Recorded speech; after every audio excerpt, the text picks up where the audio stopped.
In this first lesson in the CAGED system, what we're going to do is walk you through the fundamentals.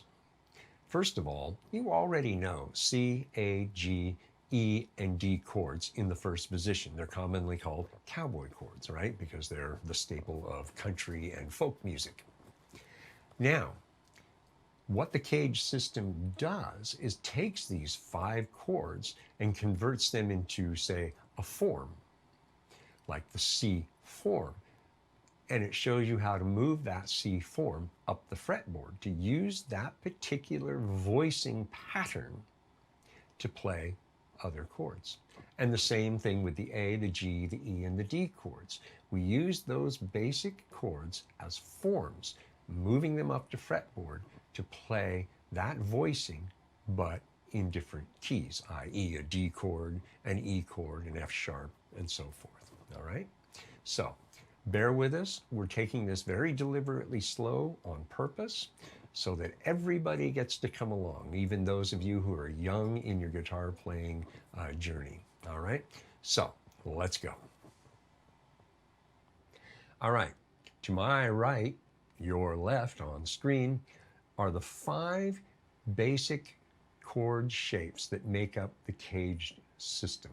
C, A, G, E, and D chords in their first position glory. The lowest note of each chord is an open circle, and that is the root tone. And it is also your guide so that you know when you're using this voicing pattern and moving it up the fretboard, that note becomes the key of the chord. So you move it up to where that root is, say, on D. Well, you'll know it's a D chord now, right? Or a B flat, or an F sharp. Whatever chord you happen to be looking for, your root tone becomes your guide to help you locate the root. All right?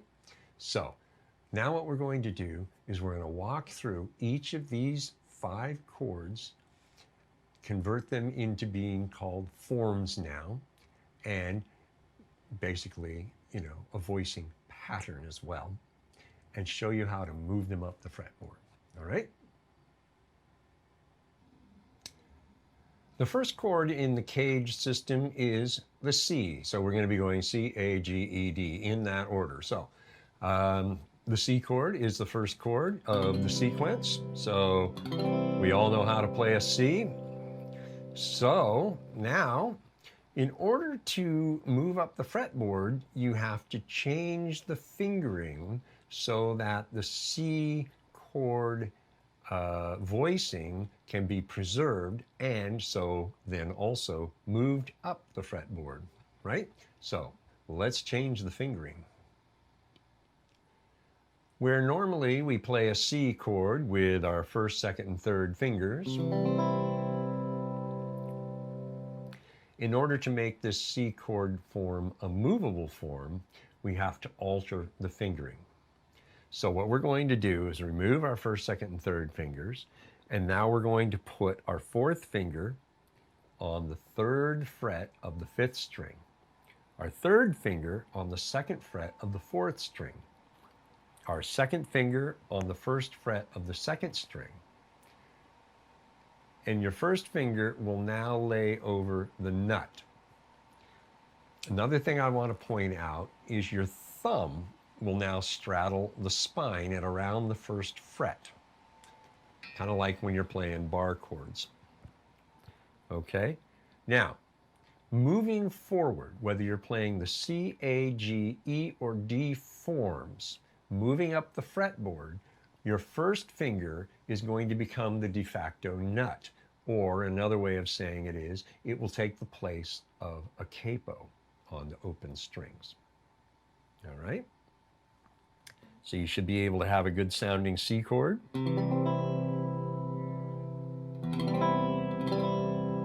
Okay. Now all that remains is to move this up the fretboard.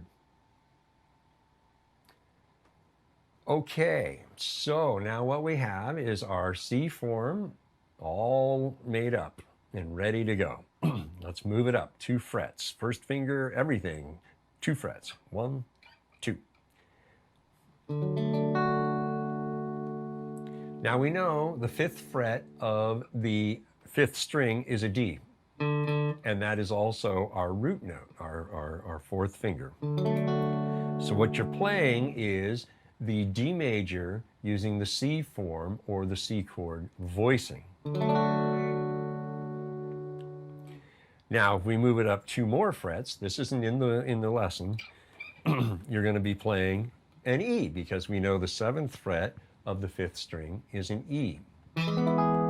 So we're playing an E chord, right? Now we can add the low E as well and kind of give it a little bit more fuller voicing. Pretty cool, huh? And that's how it's done. So what I want you to do now is I want you to pause the video and practice this. Go back to your C form in the first position, you know, the native form, in other words, and start at the bottom and work your way up like this. C, C sharp, D, D sharp, E, F, and you can work your way back down too. Make sure you say the name of the chord at every fret. C, C sharp, D, D sharp, E, F, F sharp, G, and so forth.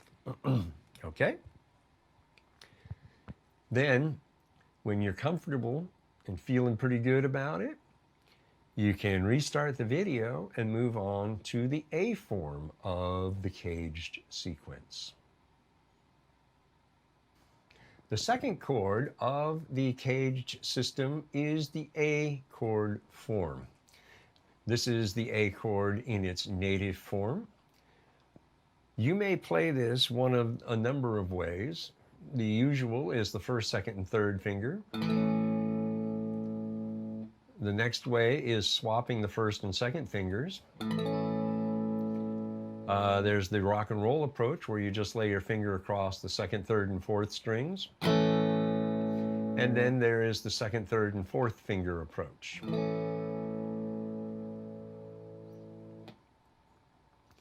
So, in order to make the A chord a movable form, you have to alter the fingering so that it can be moved. All right, so let's take a look at that. All right, in order to move the A chord form up the fretboard, as we mentioned, we have to change the fingering. So, as you can see in the graphic, it's the 2nd, 3rd, and 4th fingers. So your 2nd finger's on the 4th string at the 2nd fret, your 3rd finger's on the 3rd string at the 2nd fret, and your 4th finger's on the 2nd string at the 2nd fret. Your thumb drops back and straddles the spine. Your 1st finger, you lay across the nut to include the 5th string, and you should be able to still have a pretty nice sounding A chord. Beauty. Okay, now let's move this up the fretboard. All right, let's walk this chord up. Now, we're going to take the chord up 5 frets. 1, 2, 3, 4, 5, right? And we're going to play this. Now, we know on the 5th string at the 5th fret, that's a D. So we're playing a D major using the A form. Or we're playing a D using the A chord voicing. Pretty cool. Now, I want to bring to your attention that we usually don't play the A form of chords with all 4 fingers. What we do, generally, is we'll lay our 3rd finger across the 2nd, 3rd, and 4th strings, and then we'll put our 1st finger on the 5th string, and now we'll butt into the low E string with our 1st finger to mute it, so it doesn't play. And we'll play it that way. It's much easier to manage. You know, your thumb is still straddling the spine, right? And so if we moved up 2 more frets, to the 7th fret, we know that's an E. And so we're playing an E using the A chord form or the A chord voicing.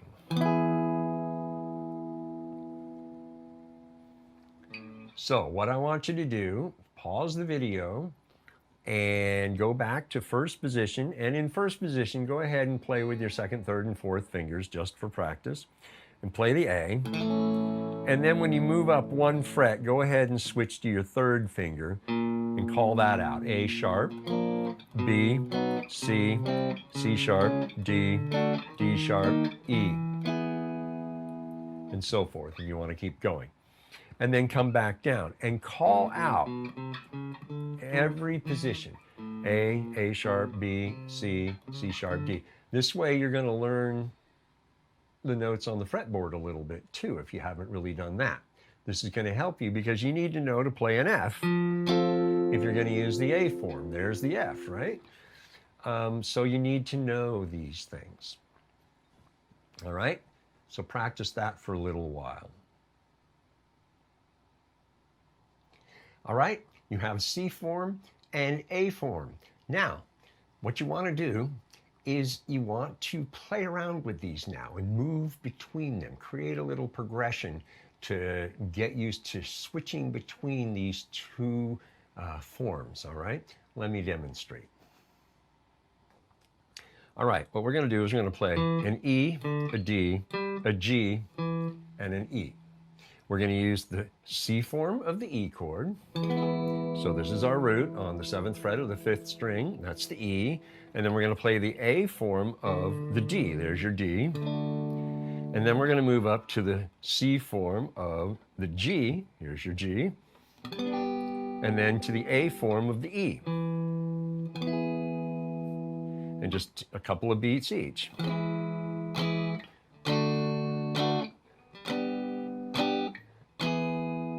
Back and forth.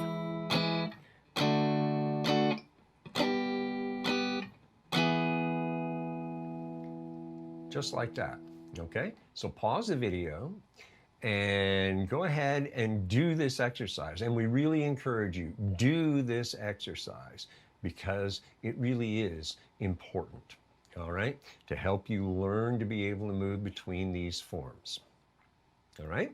Then when you're ready to continue, press play and we'll move forward. The next chord in the CAGED system is the G chord, G form. All right, now people play this a number of ways. The original way I learned it was the 1st, 2nd, and 3rd fingers like this. And a lot of people play it now like this with your 3rd and 4th fingers like this. And occasionally you get people who play it like this. And I happen to be one of them for various reasons. I still use this one in the appropriate context, but otherwise I play this, all right? But, of course, you have to change your fingering to accommodate moving the chord form up the fretboard. So let's take a look at how that works. All right, first thing you do is you start with your 3rd finger on the 3rd fret of the 6th string, your 2nd finger on the 2nd fret of the 5th string, your 4th finger way over on the 1st string at the 3rd fret, and then you drop your thumb down here around the 2nd fret and straddle the spine and bring your 1st finger across the nut at least to the 4th string, right? And that's a bit of a bugger, I know, believe me. And you should be able to still get a decent sound out of that. Okay? So then the next thing you do is move it up the fretboard. All right, we have the G form laid out, right? Now it's time to move it up the fretboard. So we're going to move up 2 frets like this and play the chord. Now we know on the 6th string at the 5th fret, that's an A. So we're playing the G form of an A major chord. All right? Okay, confession time. Almost no guitar player I know of plays the full form of the G form ever, anywhere on the fretboard. It's just too difficult. It's tough on the hand. So what we do is we modify the G form. And here's what we do. We retain the first finger. We're going to stay on the A chord for the example. We retain the first finger at the second fret on the second, third, and fourth strings, because that's part of your A chord, right? And then what we do is we put the fourth finger on the sixth string at the fifth fret and the third finger on the fourth fret of the fifth string, and just play 5 strings and leave the high E out.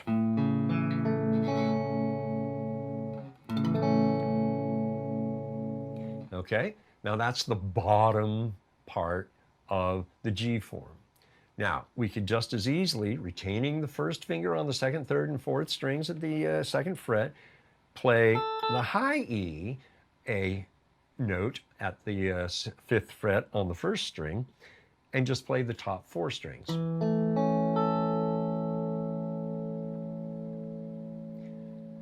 The third way to do this is based on this version. We just get rid of this root and rely on the third string root here at the second fret, because you play a G, right? The third string is a G tone as well. So if we moved up 2 frets, right, and played the G form, you know that is a root. So all we do is we add the third finger at the fourth fret of the fifth string and put the first finger across the second, third, and fourth strings at the second fret and play those inside 4 strings. And there is an A. In this case, it's a slash chord, A over C sharp, A over C sharp. So when you see that A diagonal line C sharp, that's called a slash chord, and that diagonal line stands for over, meaning the C sharp is the lowest note you're going to play. So if we move up 3 frets, we're playing a C over E. Okay? So here's what you do. You pause the video and you practice playing the 3 forms I showed you apart from the full boat version. And make sure you understand your root is on the third string. So if you're moving the chord, that's where you know where the root is. Practice this up and down the fretboard, calling out every chord along the way, right? And that way you'll help yourself learn the notes of the third string. Pretty cool, huh? All right.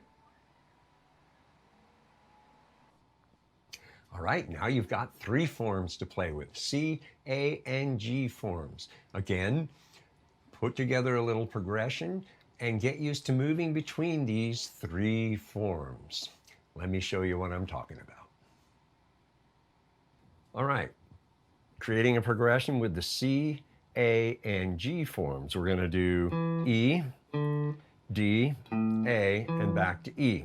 All right, so the C form of the E, the A form of the D, and then a modified G form minus the root here, so we'll rely on that root, the A, the G form of the A, and then the A form of the E. Right? Here we go.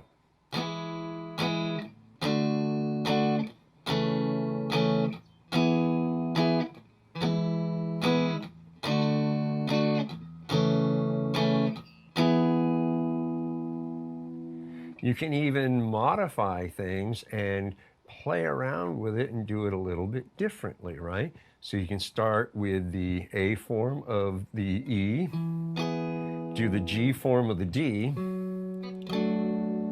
and let's play a G, C form of the G, and then back to the E. Right? So.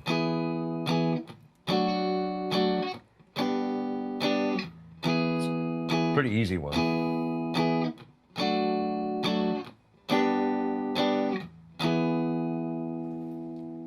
Right?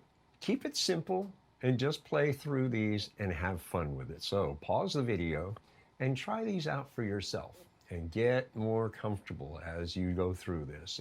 It does become easier, trust me, okay? So then when you've played around with this for a few minutes, go ahead and restart the video and we'll move forward. All right, so now the fourth chord form is the E of the CAGED system, right? So this is going to be pretty easy. So here's the E in its native form. Pretty straightforward stuff, right? So, but as you know, we have to change the fingering in order to move this up the fretboard. Okay, so normally you're playing with your first, second, and third fingers, right? So what we want to do is jettison your first and second fingers, move your third finger over to where your second finger was, bring your fourth finger in where your third finger just vacated, and put your second finger where your first finger originally was. Drop your thumb down, again, straddling the spine, and put your first finger across all 6 strings at the nut. Now it's time to move this up the fretboard. Right? All right, you ready to move this up the fretboard? We're going to move it up 5 frets. 1, 2, 3, 4, 5. Play. Now, this is an A major, and yes, we're playing what's called a full bar chord. And we know it's an A major because the 5th fret of the 6th string is our root, as identified in the diagram by the open circle. We know that because played here, the open E is the root of this. So we're just doing this and moving it up. It remains constant. All right? So it's an A chord using the E form. Excellent. Now you want to move this around. A sharp, B, C, G. Go ahead and run it all over the place. Pause the video and take a little time getting comfortable with this if you're not already familiar with the full bar chord. All right? Then, when you're ready to continue, press play and we'll keep going. All right, you've got 4 chord forms to play with now, C, A, G, and E. Time to create a little bit of a progression thing so you can move between them and have a little fun, right? Let me show you. All right, you may want to write this down. I'm going to use an E, and I'm going to play the C form of an E. Then I'm going to play a D using the A form, and then an A using the E form, up to an E using the A form, a D using the modified G form, a B played using the E form, back to the E in the A form, and then to a D in the A form. And essentially 2 beats on everything. All right? Here we go. 3, 4.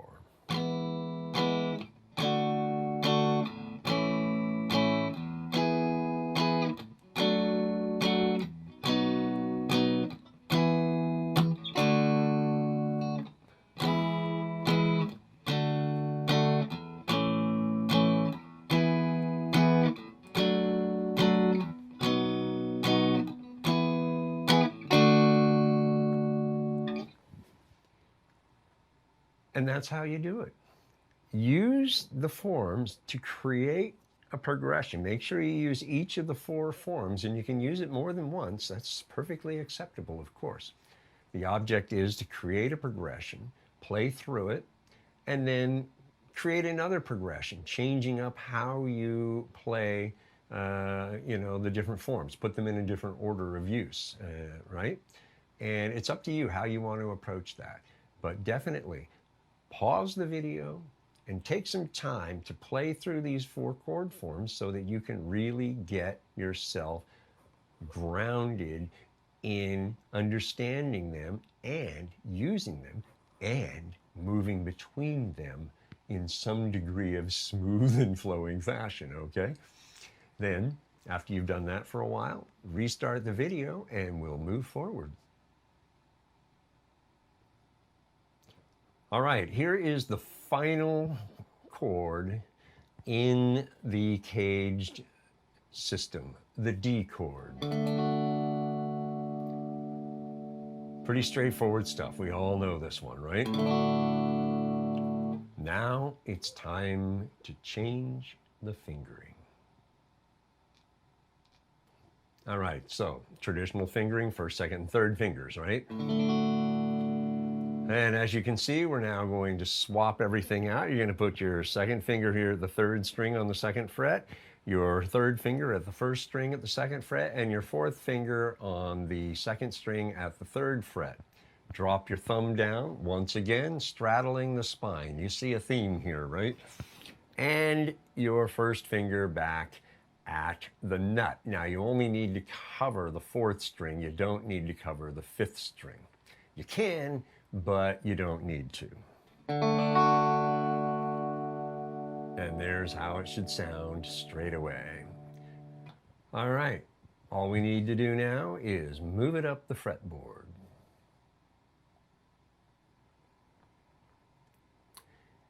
Still holding the shape? Good. Let's move it up 5 frets. 1, 2, 3, 4, and 5. Now on the fourth string at the 5th fret, that is a G. So we're playing a G major using the D form of the CAGED system. In the graphic, I added the note at the 5th fret on the 5th string as well for a little extra body. Just make sure you touch the 6th string to mute that, and then you can play all 6 strings. Adds a little more richness, but not really contributing a whole bunch, so I don't generally play with that. I just play it straight like this, and I get what I need. Okay? Then you move it up 2 frets, and you're playing an A. Move down 1, 2, 3, 4 frets, I think it is, and you're playing an F. Move down 1 more, you're playing an E. Now, what's really cool is now here's where you play across the 5th string, but don't mute the low E string, and you get this huge E sound now. Pretty cool. All right, so pause the video, move this chord around the fretboard, get comfortable with it. It's a little awkward, but not quite so bad as the G form. And you want to know this, you really do, because this is actually a useful form in some instances. All right, then after you've played around with it for a while, restart the video and we'll keep going. All right, all 5 forms now are in hand. C, A, G, E, and D. Time to create a progression and put them all to work. All right, let me show you one idea. All right, we're going to play an E chord using the C form. Then we're going to play a D chord using the A form. We're going to play an A chord using the E form. Then another E using the A form. Then we're going to play an A using the D form. Another E playing the G form, modified. Then back to the D using the A form. And the A using the E form. And the E using the A form. All right, here we go. 3, 4.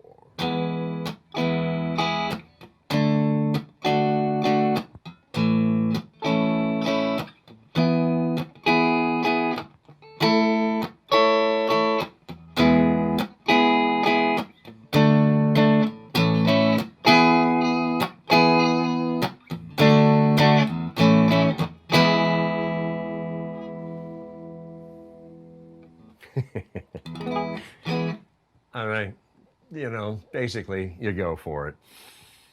And that's the whole idea. So that's just one approach to playing through these 5 chord shapes. So create multiple progressions. Pause the video, go do this right now, and I mean seriously, go and do this. Spend some time playing around with this. Get your hands really suited to using these forms, because you're going to have a lot of fun learning to use them over time and discovering new things. And as we go through this series, I'm going to show you some of the ways I've come to rely on the CAGED system to do certain things that sound, well, to me, really cool. All right? When you're ready to continue, press play and we'll wrap it up for this lesson. All right, there you have it. The 5 fundamental chord forms of the CAGED system. Now, the CAGED chords are just like any other chords. Over time, muscle memory will begin to kick in. The more you use these 5 fundamental shapes or forms, the sooner this muscle memory will start to kick in, and you'll be able to play these chords at will, the same way you're able to play a lot of other chords you already know and can also play at will, moving from any given chord to any other chord at will. This is the goal of playing chords, being able to move fluidly between any chord you're called upon to play. All right? And that's one of the key takeaways here. The other thing is, of course, being able to move between one form and another. And we gave you exercises to do just that. So when you create your own progressions, you don't need to use all 5 forms in a single progression. But as you create progressions, you do need to employ all 5 forms in some way or another, using 2 or 3 in this progression and then 2 or 3 over in this progression, but making sure that all 5 forms are being employed when you're creating progressions. All right? So the next lesson will be there when you're ready. Just don't be in a rush to get there. Get more comfortable playing each of these chord forms. It matters moving forward. And when you are ready for the next lesson, it will be there, as will I, as always. All right? See you there.